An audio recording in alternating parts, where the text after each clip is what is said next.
14, 8:41. Los compañeros de la revista Vistazo, estamento periodístico, me refiero como compañeros, le ubican a usted, distinguido jurista Felipe Rodríguez, como un abogado que asumió la representación del acusador Fernando Balda, que le enfrentó al expresidente Rafael Correa,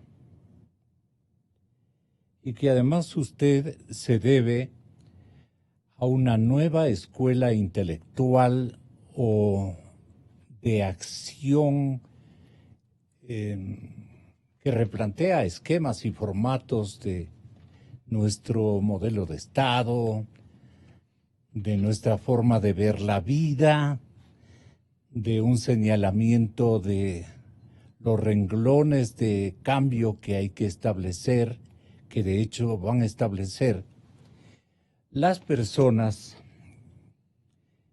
que tienen un poco más de 30 años. A usted lo alinean con el formato de millennial,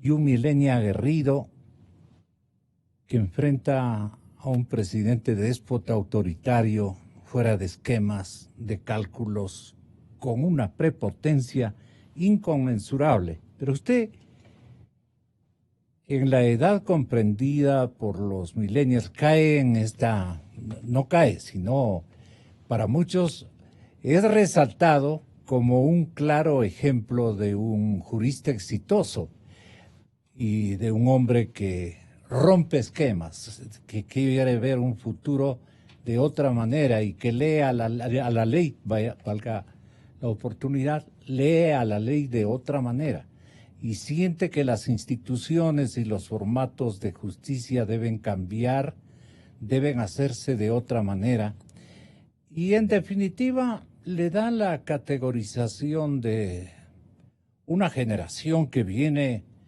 inflada de un montón de virtudes como para ejercitar ese cambio con valentía y con honda decisión. Pero ahora, el autor de un libro donde invito a todos a construir las mejores valoraciones y conceptos de los hombres milenios, los ecuatorianos milenios, frente al espejo, como usted ha titulado a su obra, doctor César Ulloa, le doy la más cordial bienvenida para que le explique a la generación de estos jóvenes, porque es población joven la que va a ocuparse de ejercitar, y ya los medios estamos hablando reiteradamente de esto, y su obra nos ha servido para instalarnos en esta reflexión de que hay una generación que viene a romper esquemas. ¿Cómo entiende lo que yo quiero explicarme? Antes de darle la palabra al doctor Rodríguez, al que los medios de comunicación le han alineado con esta nueva generación y este movimiento que irrumpe en el estatus ecuatoriano.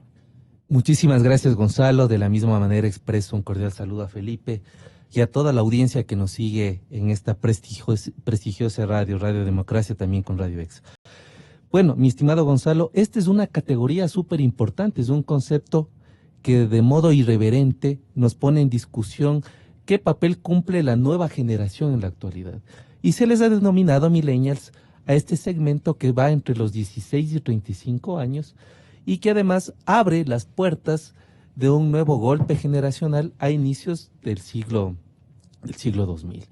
Los millennials es una definición de orden demográfico. Quiero decir que fueron dos estudiosos de los movimientos poblacionales los que se dieron cuenta que hubo un drástico cambio generacional.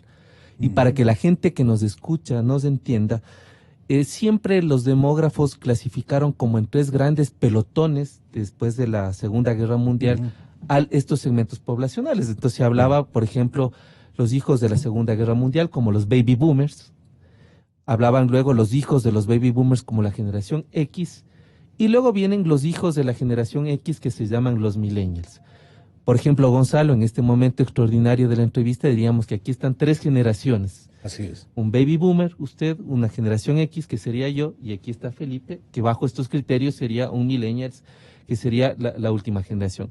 Ahora, habría que tener algunas consideraciones importantes cuando se habla de los millennials.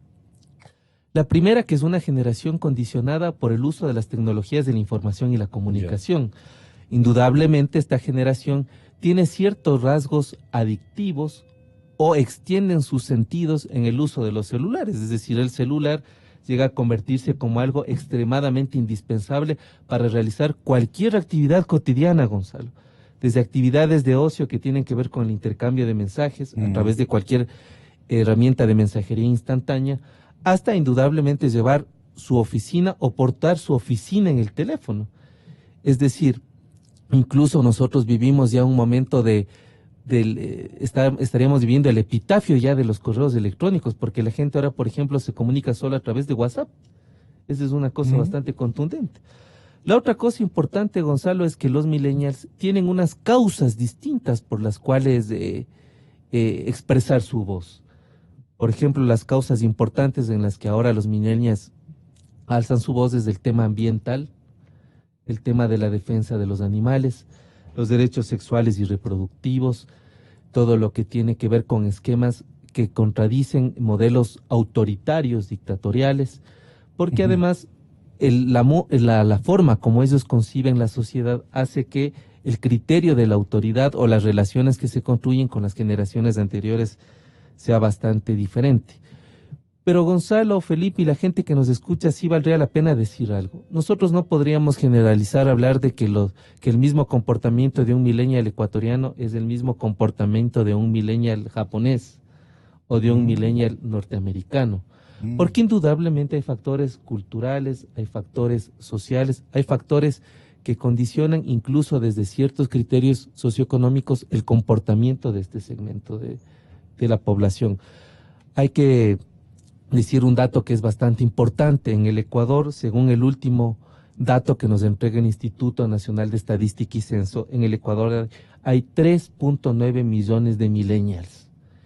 Y esto es clave porque en este segmento está la posibilidad de que, por ejemplo, los jóvenes desde 16 años tengan un acto de derecho político que es el sufragio, es decir, que puedan asistir a las urnas.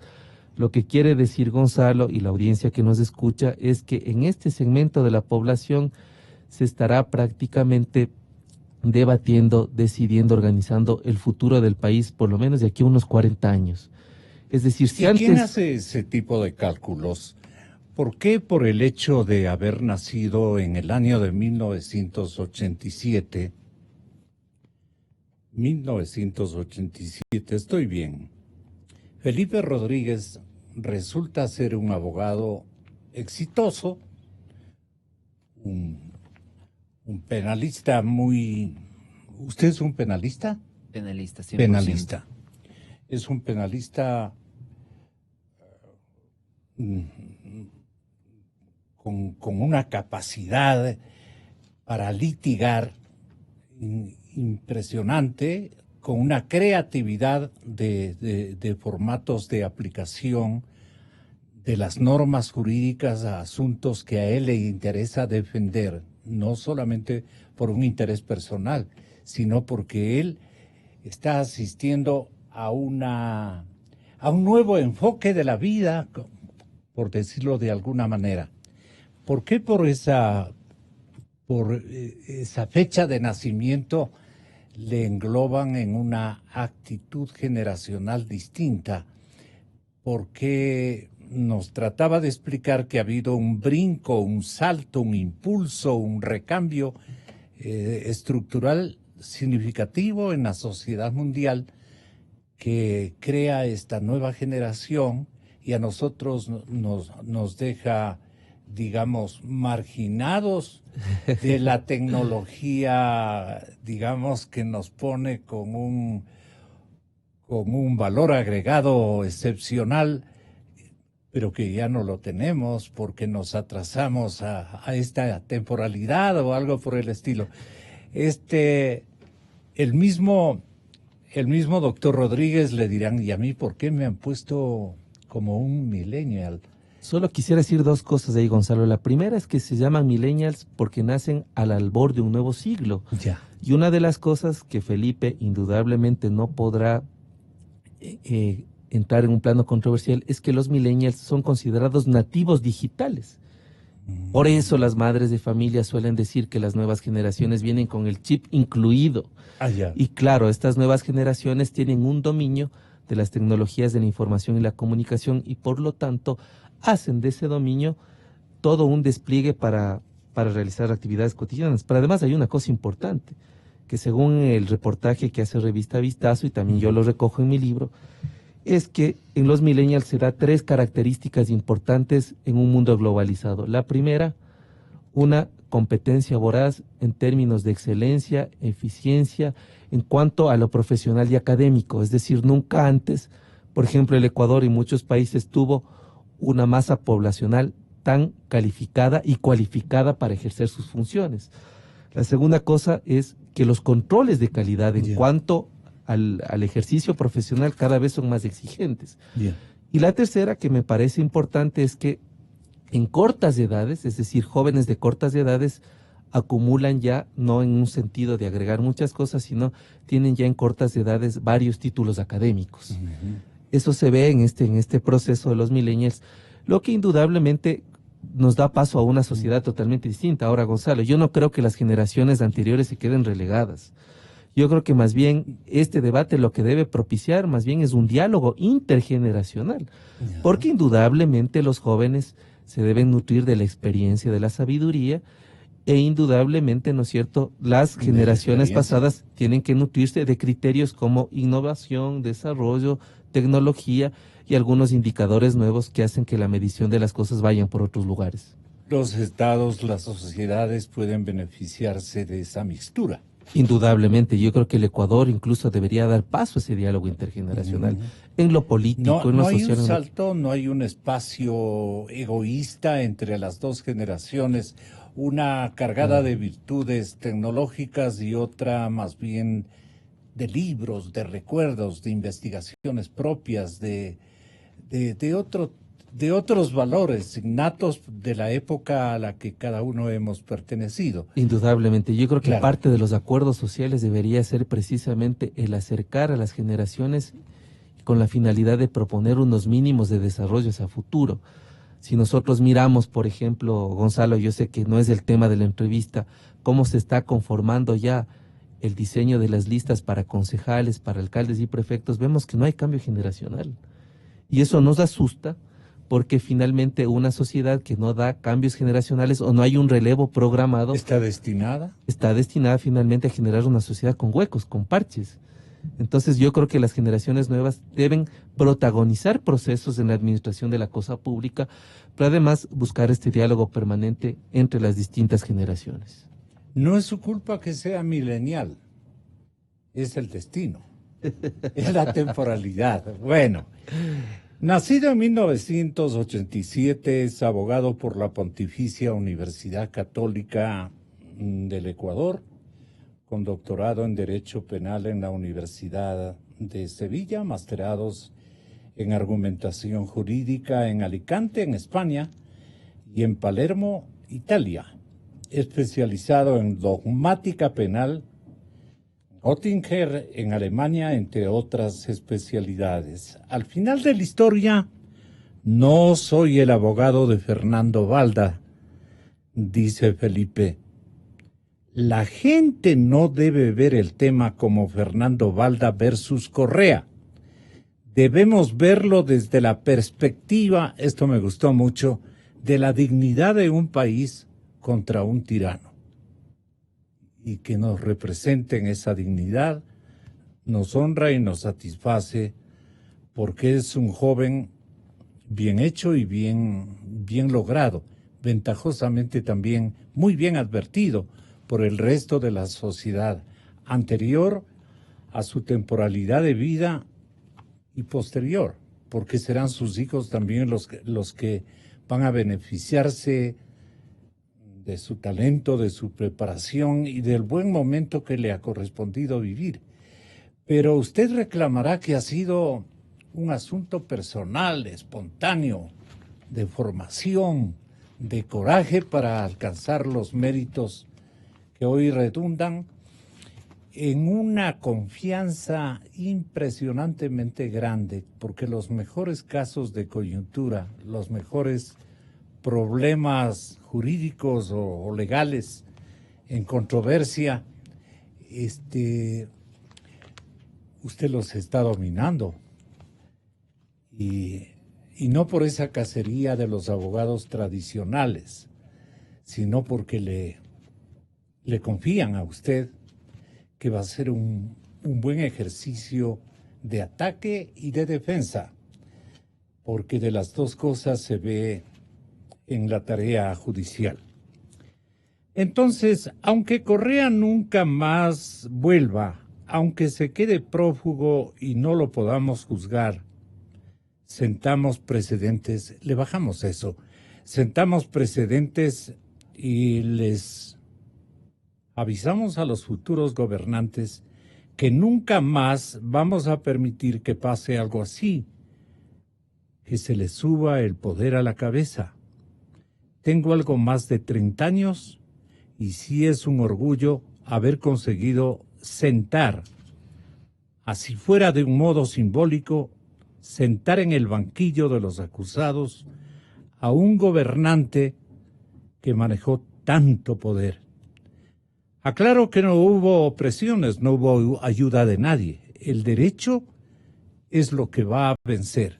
Esta parte me parece que es importante que nos esclarezca de su pensamiento vital de esta hora de tiempo. Claro que sí. Bueno, es importante, voy a empezar en el orden que hemos ido y terminaré justamente con este último tema de lo que he sostenido en el tema Balda. Y sí, es un tema extraño porque yo como catedrático universitario desde hace un tiempo suelo decirles a mis alumnos en son de broma, ustedes los millennials. Y cuando abrí la revista Vistazo descubrí que soy un millennial y me metí al internet a investigar y dije, resulta ser que soy un millennial. Y al siguiente día llegué a las clases, a dar clases en la Universidad Católica y mis alumnos me dijeron, doctor, acabamos de descubrir que usted también es un millennial. Entonces era un tema que nos reíamos, que evidentemente es un tema generacional. Pero estoy de acuerdo con algo importante con el doctor Ulloa. Sí, muchos dirán, no es por mi época, es por mi preparación o mi esfuerzo, pero también tenemos que ubicarnos en el tiempo. Siempre pienso yo en el tiempo. Si hubiese nacido seguramente en 1940, no hubiese estado preocupado por mis estudios universitarios, sino por ir a la guerra. Si hubiese nacido en Roma, hubiese estado ocupado de proteger las fronteras de mi país o las murallas. Es decir, cuando vives ya en un país donde tienes más paz, evidentemente empiezan a cambiar las prioridades de la juventud, creo yo. Yo no creo en esa vieja frase que se ha vuelto muy cliché, que es los jóvenes son el futuro de hoy. Porque, evidentemente, vamos a poner un ejemplo. Usted, Gonzalo, cuando tuvo 30, le dijeron usted es el futuro. Y a mis hijos, cuando tengan 30, yo tenga 50, les dirán ustedes son el futuro. Entonces, ese tema de poner toda la carne al asador con la juventud sigue siendo para mí un cliché. Yo creo que todos, sin importar la generación, somos los que vamos construyendo ese futuro. ¿Por qué no se aplica ese cliché en la vida práctica? O sea, yo creo que se aplica en la vida práctica, pero siempre va a suceder. Yo creo que vamos a ir viendo temas, incluso hablando de millennials, hablábamos afuera de cámaras, que los que vienen después de los millennials son los centennials y todo el tema. Pero usted va a recordar seguramente como padre, y eso, yo me recuerdo que mi padre me contaba el shock que era para mis abuelos que escucha The Beatles. Porque los Beatles o Rolling Stones eran música que iba contra todo. Y de repente ahora es algo normal y los que escuchaban esa música se escandalizan con el reggaetón. Es decir, son generaciones que dicen, ¿qué le pasa a la juventud? Es una juventud perdida cuando deberían ser el futuro. Y no se dan cuenta que ustedes eran juventud perdida ante sus padres muchas veces por la música que oían o por lo que estaban haciendo, o entraba la época hippie y empezaba la paz. Teníamos que escucharla vergonzantemente o algo por el estilo. Así es, ¿Sí? Iba por ahí. Hemos pasado. Y en el tema de estudios, yo creo que lo que ha existido es una apertura, que es tanto transporte como temas económicos, y eso es algo que incluso la gente debe saber. Por ejemplo, estudiar en Europa, muchas veces, si nos vamos a los años 70, 80, era para las élites de un país, es decir, solo una élite podía viajar a Europa y estar en una universidad europea. Hoy con los cambios que han existido, yo incluso puedo contar en medios cuánto me han costado mis estudios. Mi doctorado de 5 años, que yo lo acabé en 4, costó 2.000 euros. Por 5 años de estudios, 2.000 euros, eso fue todo lo que se pagó. Y mi maestría en Derecho Penal costó 1.900 euros. Y antes solo podían ir las élites de Europa. De repente, cuando tienes precios que son más baratos que cualquier universidad privada ecuatoriana, que muchas veces con los costos que han existido es mucho más fácil vivir en Europa, incluso en arriendos y en comida, que vivir aquí. La gente dice, es que él tiene dinero para irse a Europa. No, al revés. Si se queda aquí estaría gastando el doble. Allá tiene mejor educación y a muchos me dirán, es mejor la educación europea que la ecuatoriana. Sí, es mejor, no tengo problema en decirlo. Pero ya hay más apertura y ahora vemos nuevos retos. Ahora, antes la gente no tenía necesidad de idiomas. Hoy a mí me sucede, por ejemplo, me pasa con mi novia, que ella habla 4 idiomas a la perfección, yo hablo 2. Es un poco menor, pero te empieza a suceder esto de las generaciones ahora tienen que saber muchos idiomas y te das cuenta que empiezan a hacer requisitos. Hablas de alemán, pero recién quise aplicar un tema a una universidad. Me dijeron, necesitas hablar francés y alemán como primera lengua. Y dije, ok, entonces no voy a aplicar. Y empiezan a ver estos problemas. Ahora, y recordemos justamente lo que decía el doctor Ulloa, el tema de los usos de tecnología. Yo recuerdo que mi padre hace un tiempo le decía, le preguntaba, ¿qué es lo que más te impresionó de los avances de tecnología? Creí que me iba a decir el internet. No, me dijo que le impresionó el microondas. Que su padre llegó con un microondas a la casa, calentó algo en el microondas que se calentó rápidamente y eso nos sorprendió. Este avance de la tecnología también me genera entonces la siguiente preocupación. Yo soy un lector empedernido. De hecho, lo único que a mí me genera ansiedad es saber que empieza a anochecer y no voy a tener tiempo para leer. No me gusta más leer sobre derecho, me gusta la literatura. Y algo que empiezo a ver y veo diferencias entre continentes es que, por ejemplo, cuando uno se sube a un metro en Europa, todo el mundo está con un libro de literatura, de historia, de narrativa, de lo que sea. Cuando uno llega a nuestras sociedades, la gente está en el celular. Y le debe pasar a usted algo que nos está pasando en este segundo. Usted debe haber visto que en los últimos 10 años todos sus invitados en el programa usan el celular mientras estamos en la entrevista. Esto seguramente hace 10 años no pasaba. Y esta degradación que a mí sí me preocupa. Estuve en Cuba hace 6 meses, que ahora abrieron el internet y se juntan en parques con un chip de internet toda la juventud cubana. Yo dije, por fin tienen apertura a ver lo que hay afuera. Es entrar a cosas simples, Wikipedia, les gusta o no Wikipedia a la gente, a ver hechos que antes les tenían ocultos. El 100%, puedo tener un margen de error, estaban en Instagram, en Twitter y en Facebook, compartiendo videos y compartiendo memes. No les interesaba toda la información que tenían en el internet, sino compartir información en redes sociales. Ahora, ¿qué viene luego? Es una gran pregunta. Los centennials, seguramente mis hijos o mis nietos, habría que ver quiénes vendrán a ello. Tal vez ya no estén peleando por estar mejor educados, sino están peleando por agua. Vemos que ahora los millennials peleamos por el medio ambiente, por la igualdad de género. Por ejemplo, yo estoy de acuerdo absolutamente en el tema de igualdad de género. Yo estoy de acuerdo con el matrimonio homosexual, con el aborto. No tengo ningún problema. Me parecen tabús de otra generación. Así es. Pero ahora tal vez ellos tengan que luchar porque no nos invadan y no nos quiten el agua. No sabemos qué va a venir luego. Y 2, entonces, últimas aclaraciones sobre lo último que se dijo. Cuando digo en esa entrevista que tengo algo más de 30 años, es porque tengo 30 años y un par de meses más. Es decir, cuando yo empecé el tema de Rafael Correa tenía 29 años y empecé con Fernando Balda de 26 años, ganando las querellas que le presentaban los agentes de la CNI. O sea, usted con Balda ya ha atravesado un quinquenio prácticamente de amistad y yo con él tuve de confesiones mutuas. Así es. Yo con él tuve que superar las querellas de Chicaiz y de Falcón y enfrentarlos con Romy Vallejo y toda la CNI en la sala de audiencias amenazándonos. Esto lo hice a los 26 años y pico y les ganamos todas las querellas, no pudieron ganarnos una sola. Esto nos llevó ahora a tenerlos a ellos del otro lado. Pero algo que yo quise sostener, y eso es algo que yo le he dicho a Fernando, porque a Fernando lo pueden o no querer muchas personas, pero yo a Fernando le tengo mucho aprecio porque conmigo es un buen amigo. Algo que yo le he dicho es que hay que quitarse de la cabeza como país, y es justamente lo que he querido transmitir en esta entrevista que di en Vistazo, es quitarnos de la cabeza que es un Fernando Balda versus un Rafael Correa y que la gente vea es Fernando Balda quien lo encarceló o es Felipe Rodríguez el que lo encarceló. A mí no me importa si vuelve a salir mi nombre o el de Fernando. Y lo dije en la audiencia, es la lucha de un país digno contra una tiranía. Y no importa si se queda fuera, es una forma de decirles a los futuros gobernantes, nunca más vienen a hacer lo que les da la gana a mi país, nunca más mandan a secuestrar, mandan a pegar, mandan a cometer delitos ilegales. Es un mensaje, en realidad, lo que queremos dejar. No importa si es Fernando Balda o Juan Pérez o cualquier otro activista político. Él le tocó la tragedia de haber sido secuestrado, pero pudo haber sido cualquier otro. Y justamente la idea es mandar ese mensaje. Y el mensaje es sentar un precedente en abstracto, con un caso en concreto. Litigante espontáneo, peleador infatigable, este abogado que lo tenemos al frente, con, yo diría, pues para mi caso no, con apenas 30 años de edad. ¿En qué asocia a su condición de millennials esta virtud tan significativa de ser un hombre de éxito en todo lo que él se ha propuesto, recorriendo etapas de tiempo más cortas que lo que nosotros recorrimos para ser alguien en la vida? Y este es un mérito generacional o de estos seres humanos denominados de esta manera, por obra de tecnología, de voluntad, de coraje. ¿Qué valor agregado reúnen los millennials?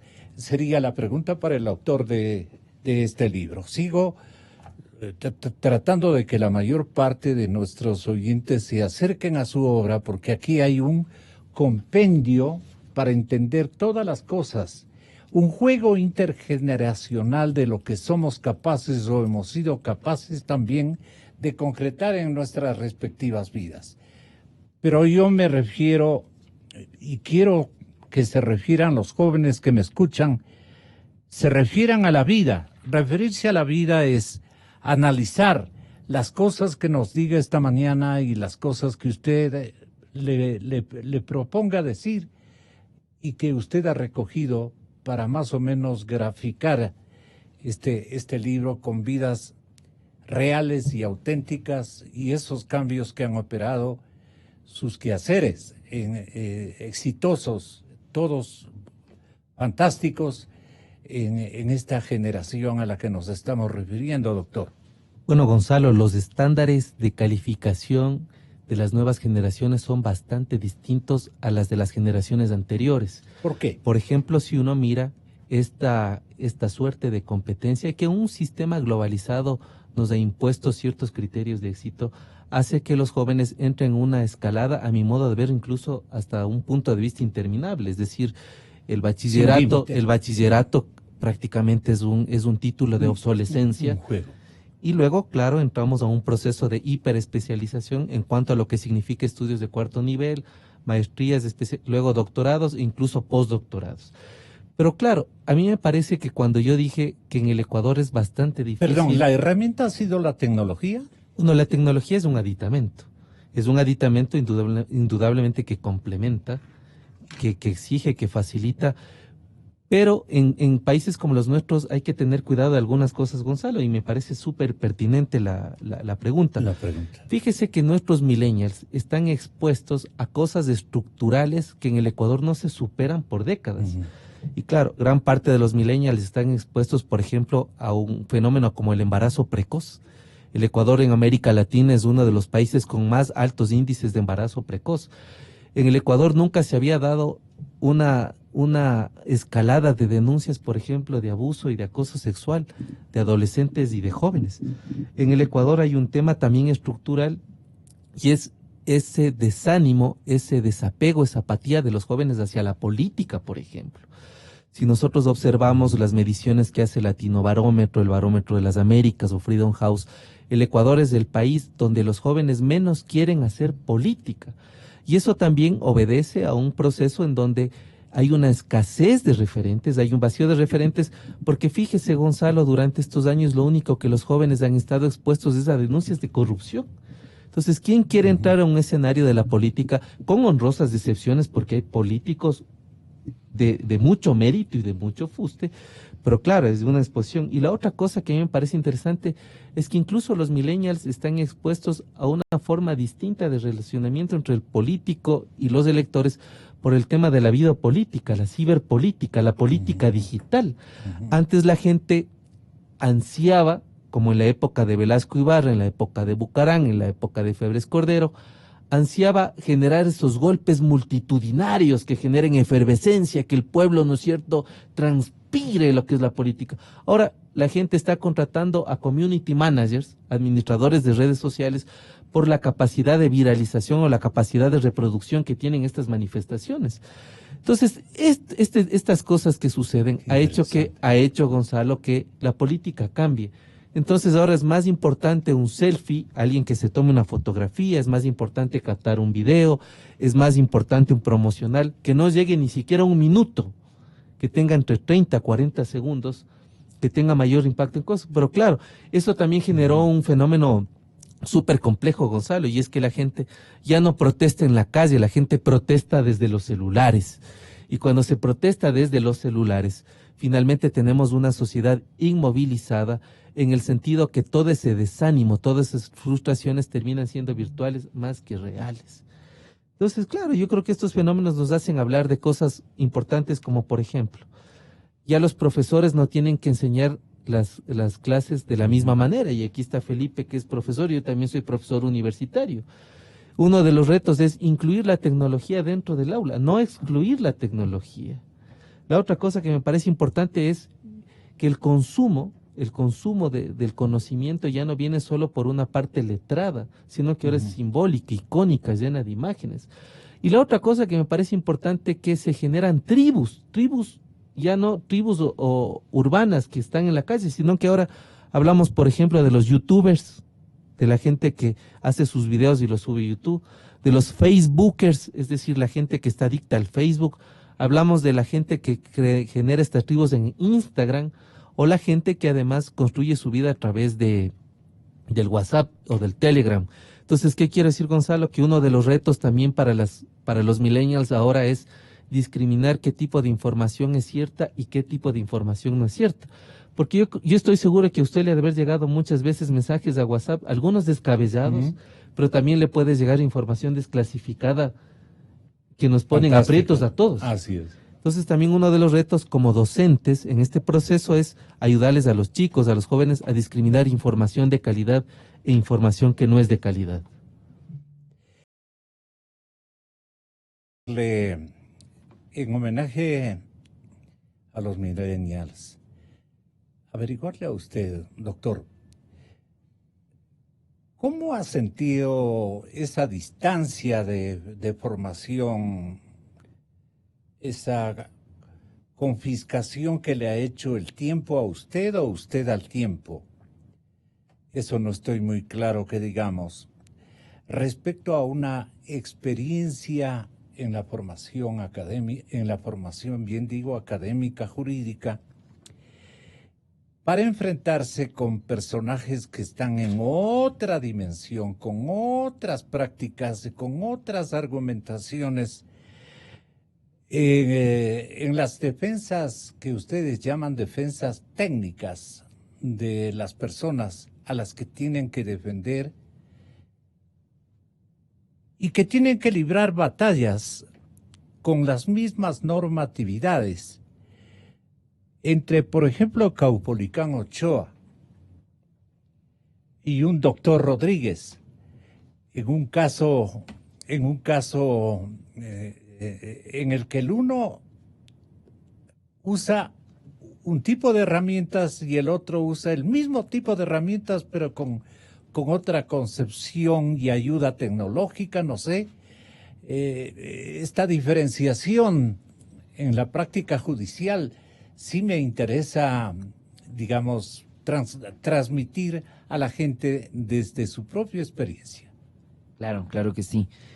Bueno, se ven estos cambios y se ven los cambios muchas veces incluso con el cambio de normativa. Y eso es algo que hemos ido viviendo. A mí me pasa muchas veces que tengo que litigar con personas de 65 a 70 años y no pueden, porque estuvieron acostumbrados en sus inicios a estar en un proceso escrito.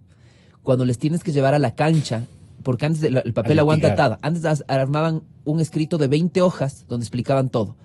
Ahora incluso no pueden leer. Ojo, los jueces no te dejan leer el proceso oral. Yo a veces les interrumpo a los abogados que tienen sus años. Digo, señor juez, está leyendo. Es oral, no es una lectura. Y cuando les quitas del papel ya no saben qué hacer. Y esto les está pasando. Yo no hago civil. Es que son 40 años que ellos ejercitaron esa tarea. Ajá. Y que había audiencias orales, pero no se les permitía leer. Hoy los jueces no te dejan leer. Por lo tanto, todo haces de forma oral. Y eso es, por ejemplo, algo que sucedió mucho en la audiencia de Balda. El doctor Caupolicán Ochoa, que de hecho, voy a decir algo muy bueno de él. Él tiene la biblioteca de derecho penal más grande del país. Tiene 36,000 libros en un departamento como de 200 metros. Realmente yo conozco esa biblioteca, es un tema alucinante. Es un hombre que ha leído mucho, no le podemos quitar eso. Pero él mantiene la técnica aún de la ficha mnemotécnica. Entonces él lleva fichas mnemotécnicas y en eso va utilizando. Yo, en cambio, soy de los que no lleva tecnología. Por ejemplo, mi socio, él necesita su computadora, otros de mis abogados de mi oficina necesitan sus tablets, se mueven por ahí. Y yo no, yo en cambio nunca llevo ningún solo papel. Yo hablo libremente porque ya sé lo que voy a decir y lo que tengo que decir y me gusta improvisar. A veces tengo un pequeño ¿Y eso esquema. es el resultado de una formación a la europea o a la ecuatoriana? No, eso yo creo que... Digo, yo no creo que va por lo académico, sino es de sentarme a leer el expediente y leerlo tanto que sé lo que contiene. Muchas veces los abogados de otra generación están acostumbrados a que sus asistentes hagan ese Pero trabajo. los secretos de formación de las dos generaciones, bien representadas por usted y Caupolicán Ochoa, digamos, ¿quién tiene mayores ventajas para poder, atendiendo a las reglas de juego, a los formatos de defensa y de ataque de ahora, permitidos o... Sí, sin duda nosotros. Sin duda nosotros, y yo sí puedo ver esa diferencia. Por ejemplo, en algún momento él alegó un tema de la homologación de sentencias para poderse bajar la sentencia de Colombia. Y yo no hago nada, ¿no? Yo sigo hablando y él está solo y sigue hablando. Lo que sucede es que mis asistentes, que tienen todos los recursos tecnológicos en ese momento, me entregan ya la norma, me entregan resaltada, normas que ni siquiera llevé, ¿no? Me entregan una tablet con la norma resaltada. Me dicen, se acaba de referir eso. Vuelve a decir eso, se acaba de referir eso. Menciono una sentencia y me dicen, esa sentencia que él dice, que dice eso, no dice eso, aquí está. Y cuando tengo que decir, le digo, muy bien, dice que la norma dice eso, no dice eso. Empiezan a llegarme todos los recursos tal cual fueran hologramas, porque todo el mundo me empieza a pasar tablets con información. Para eso sirven los asistentes. En el caso del TOS tienen fichas mnemotécnicas, por lo tanto, si yo agrego algo nuevo, ellos no tienen de dónde averiguar. Por ejemplo, yo digo, me puedo inventar la Convención Interamericana tal cosa, y digamos que me invento una audiencia. No lo descubren, no se dan cuenta. No hago eso, pero hay muchos abogados que les he visto hacer eso, incluso contra los jueces. Los jueces anotan lo que está diciendo porque no saben de lo que les están hablando. La tecnología sí te permite, evidentemente, llegar a esto. Y hoy les está pasando, incluso con el cambio de normativa a los civilistas, porque ahora tienen el COGEP. Yo no litigo en materia civil. Pero, por ejemplo, uno de mis socios que se dedica a materia civil me cuenta que lo más fácil del mundo es llegar y ganarle a un civilista de la vieja guardia. Porque el proceso oral en Ecuador está como 1 año y medio. Entonces no saben qué hacer, no saben objetar preguntas, interrogar, contrainterrogar. Están acostumbrados a la confesión judicial de diga cómo es verdad tal cosa. Hoy tienes que, tal cual una película estadounidense, hacer el interrogatorio en una audiencia. Y eso ya es una virtud que aprenden los jóvenes de la universidad. Yo enseño procesal penal en la universidad y al final del semestre les hago prácticas, les doy casos. Yo soy normalmente el testigo, actúo de mujer, de hombre, de asesino, lo que sea, porque soy buen actor en ese sentido. Y les enseño a litigar, les digo, es una película estadounidense, mátense, y quiero que se saquen la madre entre ustedes. Ustedes tienen que salir al mundo a comerse a sus rivales. Y evidentemente ellos salen con la formación de litigar oralmente contra personas que nunca tuvieron esa formación, y uno empieza a ver la diferencia en la cancha. Hágame una opinión respecto a lo que confiesa, respecto a lo que son una y otra generación. Por obra, entiendo yo, de su propia formación, ¿o es una esencia de la nueva academia la que ha insertado eso en la mentalidad y en la destreza, digamos, del nuevo abogado frente al antiguo abogado?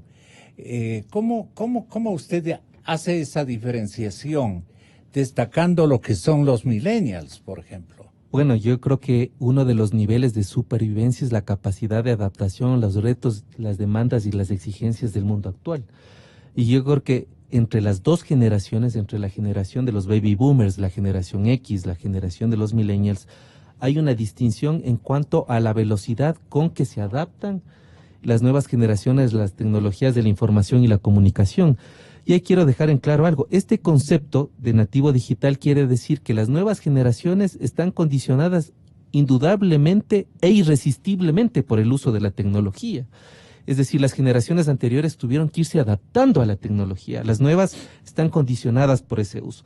Además, hay una cosa que me parece importante que dijo Felipe y es el siguiente. Los niveles de lectura son bastante distintos en las nuevas generaciones y en las anteriores. No solo por el consumo en cuanto a que la información viene todo en digital, sino que además que la lectura en cuanto al tiempo de atención, al uso de las cosas que se concretan es bastante distinto. Creo que las nuevas generaciones buscan más rápido que las anteriores, porque los recursos o los buscadores son más ágiles. Por ejemplo, la primera entrada a cualquier persona que use Internet es Wikipedia. Y prácticamente, haciendo una comparación, no sé si puede ser vacía, pero siendo más pedagógico, prácticamente la Biblia de las nuevas generaciones es Google. Y luego vienen otros recursos, indudablemente, donde la gente busca este diccionario. Ahora, Gonzalo, yo sí quisiera advertir una cosa importante en los millennials ecuatorianos. Y la primera es que, si bien antes había un proceso deficiente en los niveles de lectura, no quiere decir que los millennials actualmente tampoco lean muchísimo. La segunda, sino el Ecuador, pese a que se ha dicho que ha superado el analfabetismo, pero también habría que ver las brechas de analfabetismo digital en cuanto a las zonas urbanas y rurales. No es lo mismo hablar de Quito, de Guayaquil, de Cuenca, donde el acceso a Internet y a las tecnologías es alto, que las zonas rurales. La tercera cosa que me parece bastante importante es que también en esta distinción de la urbe y lo rural no hay que perder de vista también que el sistema, en esta lógica de hipercompetencia, también condena a los que aparentemente no son exitosos y no logran el progreso y el éxito. Es decir, también hay una serie de millennials que están en pocas posibilidades, por ejemplo, de hacer universidad o hacer estudios superiores. Y claro, entonces dentro de los millennials también hay una capa que está especializada, educada, que está al tono de las exigencias de un mundo global de corte occidental, pero también tenemos en otros países pobres problemas estructurales que hacen que el acceso, por ejemplo, a la universidad en el Ecuador siga siendo todavía bajo, Gonzalo. ¿Por qué sí o por qué no? ¿Por qué sí o por qué no, doctor Rodríguez? ¿Un millennials está más cerca o más lejos de Carondelet este momento en la coyuntura nacional? Lo que tenemos que pensar, y la respuesta puede volverse bastante compleja, es cómo se hace política. Ustedes no sé si se imaginen o se han tratado de imaginar a Velasco Ibarra usando Twitter. Cambia todo. Él pedía que le den una tribuna a un volcán para ser presidente. Ya lo comentamos antes y al inicio, es todo este sistema de redes para hablar justamente de hacer política y llegar a Carondelet también genera ciertos problemas. Antes tener tu podio, tu tribuno, tu balcón era un tema de mérito personal, de saber mover masas. Hoy, y lo puedo decir incluso en radio sin problema, cualquier idiota usa Twitter, insulta, ataca, da sus opiniones, informa falsamente. Es decir, hoy todos tienen tribuna y tienen una tribuna con un público gigantesco, tal vez mayor al que tenía Velasco Ibarra, porque simplemente con 200 seguidores, con que te hagas retweet a alguien con 260,000 seguidores, puedes llegar a 10 millones de personas en pocos minutos. Entonces, primero le veo un problema. Así es. Luego los millennials, voy a despoderme ahí, tenemos que cuidarnos de otras cosas. Los últimos que tuvieron ese problema creo que fue Nebot y algún asambleísta en su momento, o congresista en su momento, que les hayan filmado a través de televisión nacional agrediendo, dando cenicerazos o haciendo lo que sea. Pero aquí viene el problema. Hoy es muy fácil que te filmen teniendo una opinión. Por ejemplo, aquí digamos que entre nosotros nos quedamos haciendo una broma sexista solo porque es un chiste y nos graban. Eso se viraliza y quedaron destruidas nuestras reputaciones. Y yo digo, todo el mundo hace bromas sexistas, sean hombres o mujeres, pero ahora te pueden grabar en cualquier momento. Por ejemplo, Rafael Correa está metido en el problema que está ahí, Pablo Romero, porque alguien tenía una grabadora constantemente con ellos. ¿Qué hubiese pasado años atrás? ¿Qué cambia? Hoy tenemos que cuidarnos mucho más de lo que decimos, de no hacer bromas, porque una broma entre amigos malinterpretada o adulterada en redes puede cambiar y creo que tienen ese problema. Y antes de llegar a eso también te quiero hacer una reflexión. Rafael Correa debió haber caído por que el pueblo lo votaba en las calles. Y estoy de acuerdo con el doctor Ulloa, el problema es que la gente protesta en redes sociales. La gente ya no sale a las calles a defender sus derechos. El otro día yo hablaba y tuve una discusión con un señor que me decía, yo soy como tú, yo le he dado muy duro a Correa. En Facebook siempre le pongo lo que pienso. Y le digo, eres un hombre muy valiente por lo que veo. No has hecho absolutamente nada más que poner tu opinión ahí, ¿ya? Darle duro a alguien o enfrentarle a alguien es verle a los ojos o tener un proceso o hacerlo de forma física. Por ejemplo, yo no lo he tenido al frente, pero estoy en un caso real. La gente se acostumbró a decir, logré tantos retweets de mi protesta contra la corrupción. Y la pregunta es, ¿y qué estás haciendo al respecto? Pero es muy lindo quejarte en Twitter, pero estás sentadito atrás de un celular siendo absolutamente un don nadie. Y yo creo que eso va a generar un problema y van a tener entonces que aprender la juventud que para llegar a Carondelet se necesita muchas otras cosas. Y lo que voy a decir también puede sonar feo, pero también seguimos siendo el país el país de Pasión de Gavilanes. Aún la gente, y eso es una de las razones por las cuales muchas personas me han preguntado por qué no te lanzas a la política. Y la respuesta es porque yo no voy a dejar de ser yo mismo para agradarle a la gente. Por ejemplo, en una población mayormente católica, y lo digo públicamente, soy ateo. Y no me voy a convertir en católico para agradarle a un sector de la población. Yo no creo en Dios y me tendré que presentar así. Yo no me voy a abrir la camisa al estilo Abdalá Bucaram y lanzarme contra el público para que me eleven o me alcen en determinado lugar. Yo tengo mi estilo y creo que muchas cosas de los millennials se dan así. El político antiguo es el político que iba a los mitines, que entraba con música, que en su momento bailaba con prostitutas, lo cual no está mal hacerlo, pero es un presidente, o que bailaba el rock de la cárcel. Ese ya no es nuestro estilo. Nuestro estilo es ser nosotros. Yo soy un académico y no voy a dejar de ser lo que soy para agradarle a la gente. Y yo soy tan políticamente incorrecto en mi vida, porque sí soy políticamente incorrecto, que no pienso jamás ser políticamente correcto. Y creo que los millennials se caracterizan por eso, son políticamente incorrectos. No les importa lo que piensen los demás. Yo nunca voy a medir, por ejemplo, si fuese político, ¿hay más gente pro aborto o hay más gente en contra del aborto? Y según eso tomo mi tendencia, como hacían los políticos antiguos. No, yo soy pro aborto. Y si son una minoría, qué pena, se aguanta el resto y no votan por mí. Los millennials creo que tenemos ese pensamiento. Y el pensamiento es, no venimos para agradarles, venimos para decir lo que tenemos que decir. Y ese va a ser un problema, creo yo, para ver quién llegará al poder próximamente. César, ¿tienes un segundo libro? Claro, bueno, indudablemente, bueno, un libro anterior a este es El populismo en escena, que desnudo lo que pasó con Venezuela y Ecuador entre Correa y Chávez. Qué interesante. Pero yo quisiera decir algo, agregar algo, que claro, la discusión de la política en términos de generaciones millennials introducen conceptos como los candidatos 2.0, como la reputación digital, como la imagen construida a través de las redes sociales, es decir, la política vive estas cosas.